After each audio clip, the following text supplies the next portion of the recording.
राज्यातल्या तीनही वीज कंपन्यांचे कर्मचारी आणि अधिकारी मध्यरात्रीपासून 72 तासांच्या संपावर गेलेत।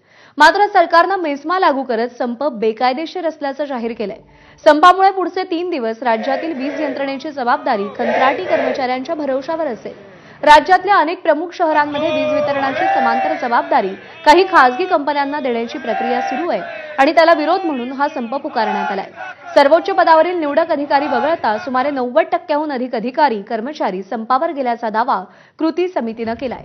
राज्यामध्ये अनेक जिल्ह्यात मागच्या काही दिवसांपासून अधूनमधून वादळी वाऱ्यासह पाऊस पडतोय। या परिस्थितीमध्ये वीज यंत्रणेत दोष उद्भवल्यास संपामुळे दुरुस्तीच्या कामात मोठी अडचण निर्माण होण्याची शक्यता आहे। राज्यातील तीनही वीज कंपन्यांचे हजारो कर्मचारी काल मध्यरात्रीपासून संपावर गेलेले आहे आणि 72 तासांचा हा संपूर्ण संप राहणार आहे।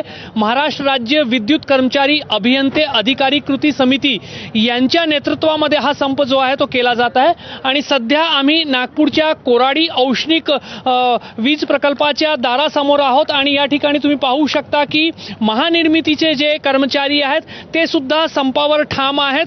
त्यामुळे वीज निर्मितीची जी प्रक्रिया आहे ती पण सध्या ऊर्जा विभागासाठी वीज निर्मिती करणे एक आव्हान निर्माण होऊ शकतो, कारण बहुतांशी कर्मचारी आणि अधिकारी जे आहेत ते संपावर गेलेले आहेत। वीज निर्मिती कंपनीचे हे कर्मचारी जे आहेत ते संपावर ठाम आहे आणि 72 तास तरी ते पुढचे काम करणार नाहीये। त्यामुळे राज्यामध्ये वीज निर्मिती असेल किंवा वीज वाहून नेणारी महापारेषण असेल किंवा महावितरणचा जो वीज वितरणचं काम आहे, हे तिन्ही कामांमध्ये एक मोठा आव्हान जो आहे तो ऊर्जा विभागासमोर निर्माण झालेला आहे।